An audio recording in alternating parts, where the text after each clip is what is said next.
Hello and welcome to Medical Edge. My name is Todd Barnes. This program is produced as a partnership between the Mayo Clinic and the City of Thornton. We hope every episode provides you with valuable health information for you and your family.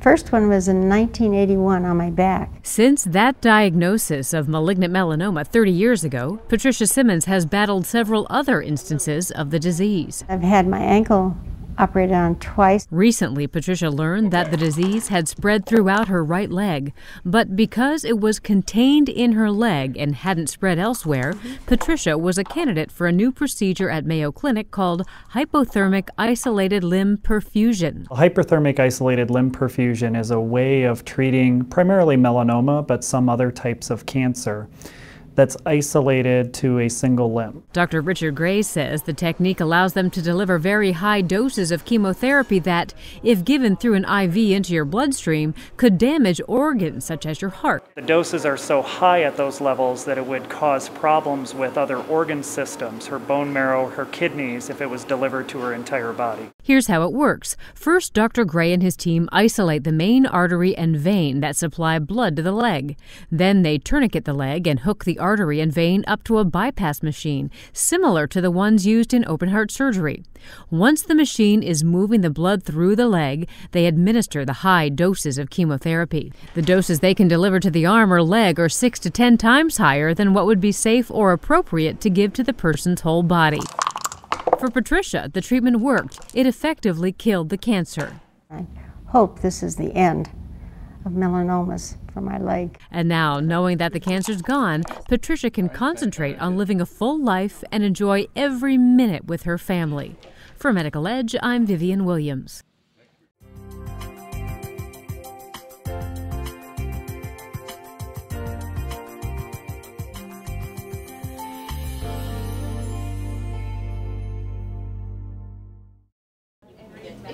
Little Sarah and her sister Maggie are in the ED because of persistent cold and flu symptoms, runny nose, sore throat, and a fever. Fevers are usually designated as temperatures greater than 100.4. Hi Sarah, I'm Dr. Hami. Dr. Jim Hami sees many kids come into the ED because of fever.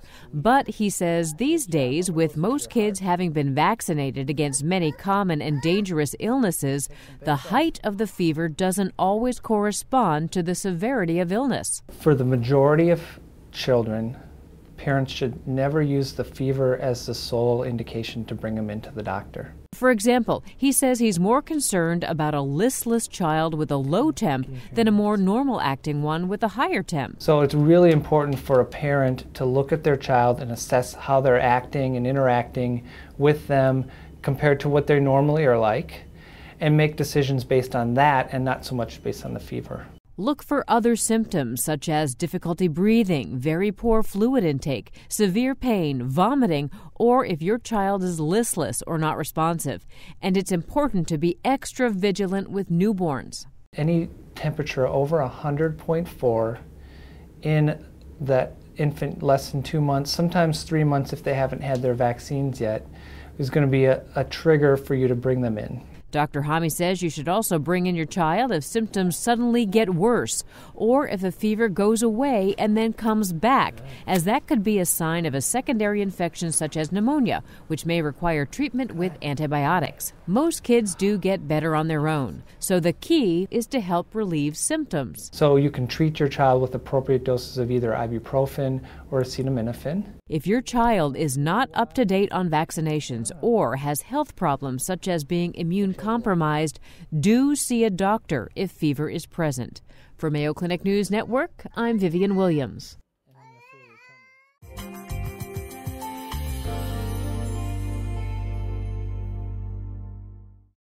It's been a wonderful week. We're still in the middle of it, luckily. There is a growing respect for the potential of social media to raise awareness of public health issues. So much so that Mayo Clinic even hosted a social media summit.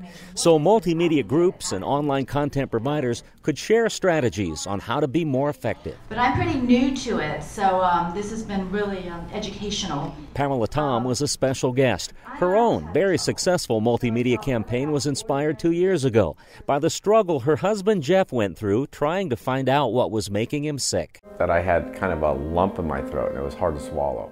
They put a scope down his throat and they said, you have a really large tumor. Took a biopsy, and a day or two later we got the results that it was cancer. The diagnosis, oropharyngeal cancer, specifically HPV throat cancer. It's caused by human papillomavirus, the same sexually transmitted virus believed to cause 75% of cervical cancer cases in women. What is HPV? How do I get it? It doesn't always turn into cancer, but it can. A journalist by trade, Pamela had a lot of questions and knew others would too, so she founded the nonprofit organization HPV and Me. She launched a website, Facebook and YouTube pages, and a Twitter account to share what she learned. And I thought, why aren't people talking about this? Why aren't people screaming about this? So I said, well, I'm going to start talking about it. So that's what I'm doing. Her passion now, engaging these high-tech grassroots communities. I want to use social media to reach out to parent organizations so they'll know about the CDC's recommendation to vaccinate their children, both girls and boys. Mayo Clinic pediatrician and vaccination expert Dr. Robert Jacobson applauds Pamela's efforts to educate reluctant parents. They're concerned that their children aren't at risk for the disease and don't need the vaccine, when in fact 80% of all Americans will eventually suffer this infection. Pamela says social media could even change the course of this disease. I wonder where it will go next. I wonder how many more people I can reach. For the Mayo Clinic News Network, I'm Dennis Doda. It started back in...